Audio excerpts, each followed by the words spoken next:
Been joined by our second place finisher, driver of the number 42 Target Chevrolet, Kyle Larson. And Kyle, we know your feelings of finishing second, but I know tonight is a night you definitely don't want to finish second knowing you could have won $1 million.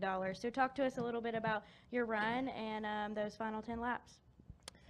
I saw an interview Donnie Schatz did last night, and they said, "Oh, second's good," but no, he said second sucks ass, and today it sucks ass. So yeah, that sucks. But we had a dominant car all race. We just I thought initially I thought our pit crew struggled that last stop, but our jack post on the right side broke off at some point throughout the race, so the jackman had to make a couple more pumps to get the car up, and it just slowed the stop down enough that we got beat off pit road by 3 cars. So that was kind of the difference in the race for us, and had a lot of speed, restarted 5th, and was able to get by Jimmy there that last lap and get to 2nd. So thought we had a great shot at winning the All-Star race, but didn't work out that way.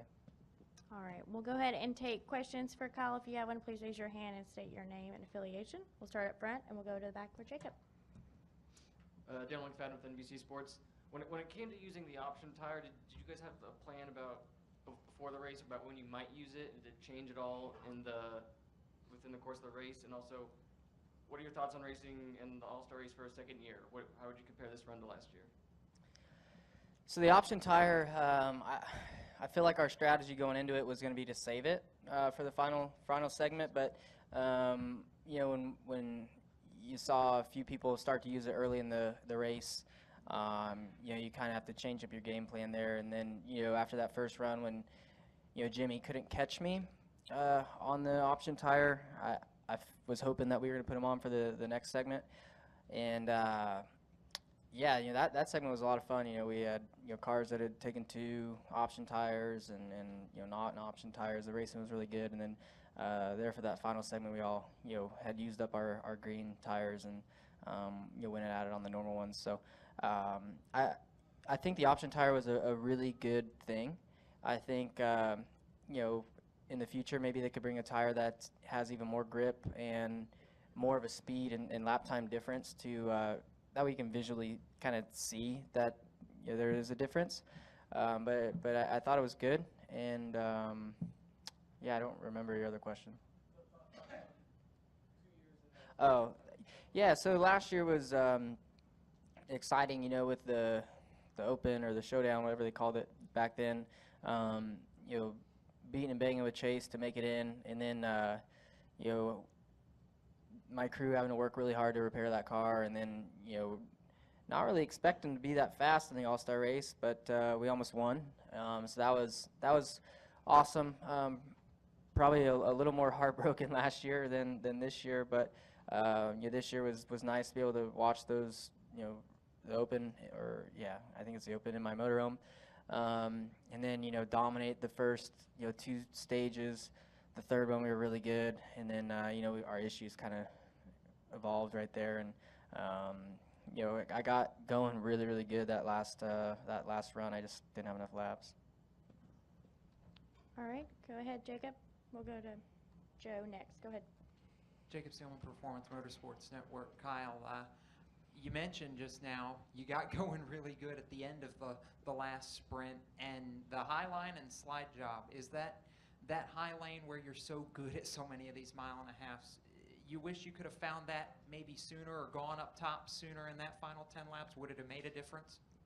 No, I don't think it would have made a difference. Maybe if anything, if I would have got going fast even earlier, Jimmy would have just moved up in front of me and tried to catch 18. So I think it would have just probably hurt me in the end. But it's 10 laps is fun and exciting. It's just not enough time to make any ground.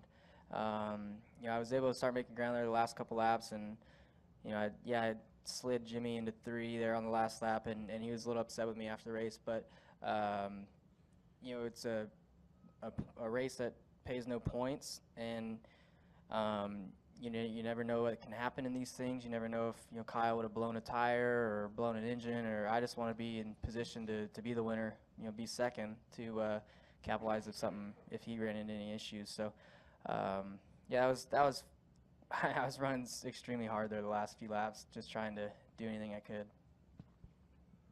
All right, go ahead, Joe Joe. Menzer, FoxSports.com. Kyle, this has often been debated in the past, but would you like to see the All-Star race possibly moved to different venues, moved around to different style tracks? Yeah, for sure. I think you look at other sports and, their all-star games switch venues all the time. It's the same game, but so it doesn't really make a difference other than the venue. But for us, I think it's really cool to change the venue. I don't know if racetracks could bid on the all-star race or bid on the final race of the season, but I think that'd be really cool, and it would open up different fan bases to come see a big event. You're not going to get many people from the West Coast to fly out here for the All-Star race, I don't think, or whatever. So it'd be cool to have like a All-Star race in Fontana or Vegas or Sonoma. I mean, at road courses, anywhere. It'd be cool just to switch it up every year. I think you get more fans that kind of come to it, and kind of makes the race more exciting again. All right, we're gonna come up front, go to Jenna, Caleb, and then back to Bob. Go ahead. Jennifer AP. Kyle, nobody had anything for you the first two segments. I understand what happened on pit road, but should you have been the winner of this race tonight? No, I don't think I should have been the winner. I think we had the car to be the winner. It's just racing. Bad pits. I'm not even gonna call it a bad pit stop anymore because of our issues. But when you run into bad luck or problems like that, you don't win the race, and you got to be perfect to win a cup race. Even an Xfinity race, you have to be perfect, especially cup race though. And tonight we just weren't 100% perfect. We were almost there, and we'll get better and try and win again next year. Was it in your mind? Was it whoever is the leader on that restart, whoever gets that restart is the winner? Yeah. For sure. In those 20 lap runs, I didn't think my balance really changed or my lap time dropped off too much, until we got past 10 laps. So I knew being the leader off pit road was going to be the big thing, and when I could tell that the rear changer wasn't around nearly as fast as the front, I knew we were in trouble. I'm surprised that the 18 and the 11 beat me up pit road because my nose was definitely in front of the 11 the whole way down pit road, I thought, but obviously it wasn't. So just disappointing. All right, Caleb, go ahead. Caleb Whistler, Speedway Digest. We knew the option tires were good on the short runs, about 6 to 8 laps, but how are they on a long run of like 10 to 15 laps? Well, it's hard to really give an answer to that because the run that I was the leader and Jimmy was on the options, I felt like he closed on me, like you said, to about the 6 to 8 lap mark, and then I started pulling back away.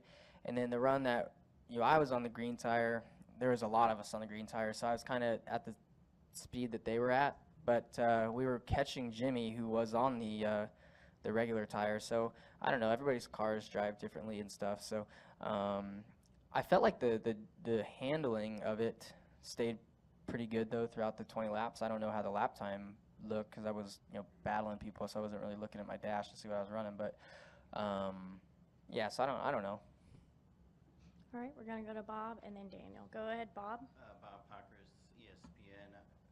We all know about Aero Push, and leader gets, we've seen leaders kind of run away here, but were you even surprised that you were able to just kind of dominate the first 40 laps like you did?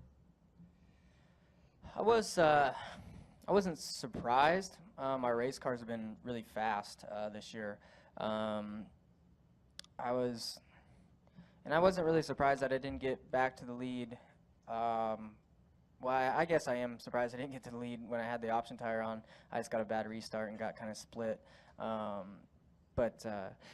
Dirty air, my balance was definitely tighter on exit in dirty air. I was having to, when I was out in front by myself, I would never have to come all the way out of the throttle, but when I was in traffic, I definitely had to come all the way out to help my car turn. Dirty air is like Jimmy said, you're always going to have dirty air on mile and a half, so you're never going to get rid of that. You know, maybe there's ways that you make it better. I don't know. I'm not an engineer, but it's just mile and a half racing, and I enjoy it. You know, even Donnie Schatz, and go back to his interview last night, he said he enjoys dirty air. It just adds an element, and you know, it's just something you got to work through, and you got to become a better driver and finding clean air, and you know, just doing a good job with it. All right, Daniel, go ahead. So how exactly did Jimmy Johnson show his displeasure with you after the race, and how often has something like that happened so far in your Cup career? Oh, I mean, he just had his hand out the window, like, what are you doing? But no big deal, really. You know, I always race hard with Jimmy, and you know, I expect the same from him. Jimmy is, to me, the greatest driver of all time. So anytime I can race hard with him and pass him and do without getting into him, I'm proud of that. And we didn't touch tonight, and yeah, so it was fun. I know, like, he probably looks at it as there's no reason to pass him. You know, we weren't going to win, but you never know. You never know what's going to happen. So I just wanted to be running second if something was to happen. So, oh well. All right, any final questions from Kyle? Any questions in the press box? All right, Kyle, we appreciate your time. Thank you.